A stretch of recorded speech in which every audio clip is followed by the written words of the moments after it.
Hey, y'all. I had not planned on going live today, but something kind of rattled me. So much so that I was almost in tears. And I was like, we need to talk about this. So, very simply put, let me start by saying, for those of you that don't know me, my name is Katina Taylor. I'm a parent literacy educator. I'm the founder and CEO of Dreams KC. I partner with schools to ensure that parents build their confidence and their skill set to support their children in becoming confident and competent readers. So let me tell you what kind of shook me to my core. And I think it was the fact that on threads, on Instagram, on YouTube, on TikTok, we have so many people concerned about making books available to children. In the US, about 13 to 15% of books are made by, or published by, written and published by people of color, specifically African Americans. And that's great that that number has grown tremendously. Most are independently published. The majority do not get the big publishing deals. And we do need books that are created by us and for us, right? Featuring characters that look like our children. But here's the thing. When we think about all of the books that are on the market, it really doesn't matter if our kids can't read them. So we need to stop buying into this notion that if we just put more books in the home, if we just put more books in the hands of kids. No, if we teach them to read them. It does not matter how many books are in the home, on the bookshelf. It doesn't. If kids can't access the text, and that is the issue. So again, I love the ingenuity, the creativity, the fact that people are using AI to come up with better illustrations and story arcs. And even in that, we have to be extremely careful. But please understand and know, until our kids can actually access and read the text, it doesn't matter.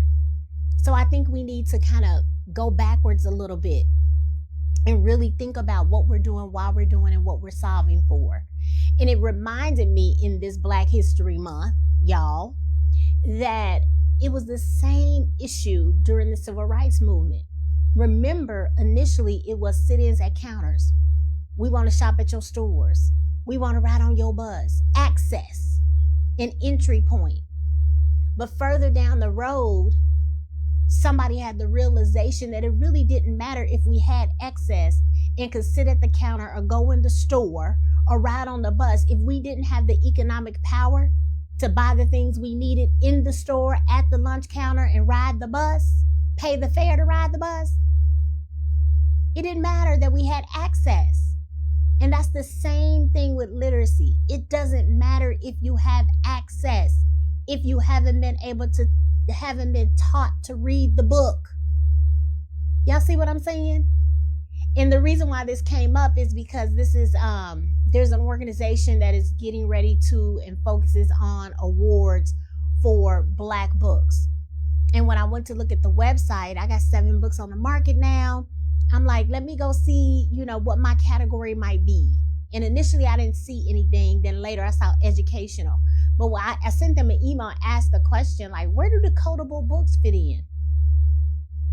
And the person sent me an email back and said, what are decodable books? What we just need to have something in paperback or hardback. No clue.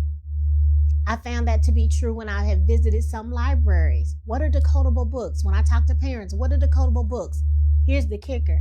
When I talk to some educators, what are decodable books? Decodable books have a story. They have the traditional story arc, but they allow children to read them, to practice the skills that they need so that they become confident and competent readers.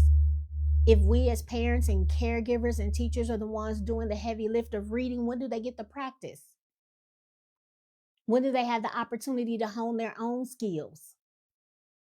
So we got to drill it back, y'all. And I know this may be the hard thing to hear because parents, grandparents, We've been told for a long time, read to your children, make sure they have a literacy rich environment. And all of those things matter.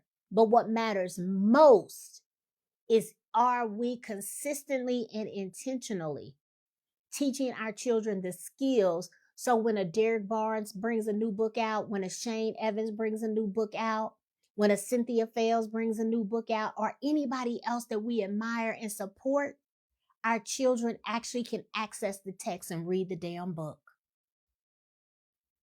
So that's what I got, y'all. I just was so frustrated and like, what? I was actually in tears today thinking about it. Because it doesn't matter how many books we buy, how many we put in our home. If 80% of our kids are struggling readers, they still ain't gonna love literature. They still ain't gonna know how to read. So we got to drill it back, just like we had to do during the civil rights era.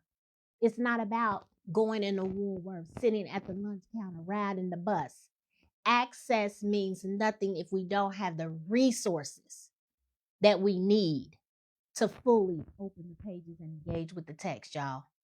All right, that's all I got. Katina Taylor, founder and CEO of Dreams KC. Y'all, we got to think differently about this thing, deeply, critically, strategically, because we are and have been in a literacy crisis for quite some time. All right, let's get lit, y'all. Bye.